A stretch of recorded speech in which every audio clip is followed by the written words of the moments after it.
l'acte 2 des réformes, c'est-à-dire la formation. Vous disiez vous-même que c'est passé inaperçu. À partir du 12 octobre, il va recevoir les dirigeants des syndicats, tête à tête, etc. C'est le nouveau chantier. Après, vous reprendrez la main sans doute avec le Premier ministre. Quelles sont les pistes?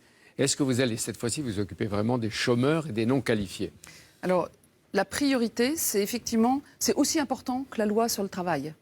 Ce qu'on va faire en matière de formation et d'apprentissage.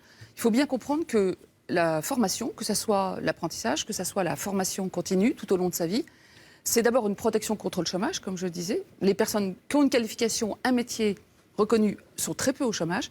Et puis aussi, c'est une liberté de choisir son entreprise, son métier, d'évoluer toute sa vie.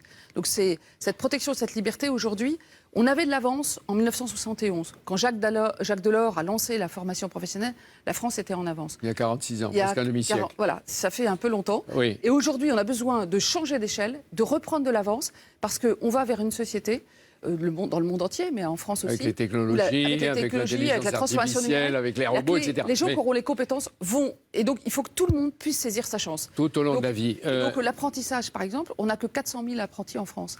Les autres pays européens qui n'ont pas de chômage de masse des jeunes, ils ont 15% d'apprentis. Sur la formation, le système de formation compte 75 000 acteurs. C'est ridicule. C'est pas moi qui le dis. Mais c'est celui qui est à côté de vous, le président de la République. 75 000. C'est pas trop, ça? Ça fait pas trop de profiteurs? Ça fait pas trop de gaspillage? Ça fait pas trop de gâchis? Ce qu'il y a aujourd'hui, surtout, c'est qu'on n'a pas de processus d'évaluation de la qualité.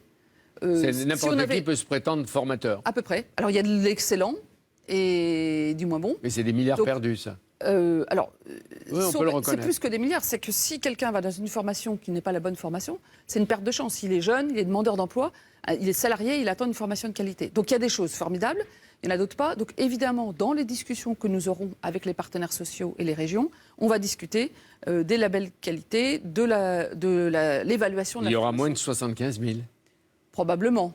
C'est logique. Si on évalue la qualité, ça va... C'est-à-dire... Si on donne... Ce qu'on voudrait faire, c'est que chaque Français, puisse avoir accès à, sur chaque organisme de formation, chaque formation, quel est le taux d'emploi derrière. D'accord, mais pour ça, il faut simplifier. Ils vont choisir eux-mêmes. Hein. Oui, mais il faut simplifier. Ah, il faut simplifier, c'est sûr. Et est-ce que vous sanctionnerez les menteurs et les profiteurs?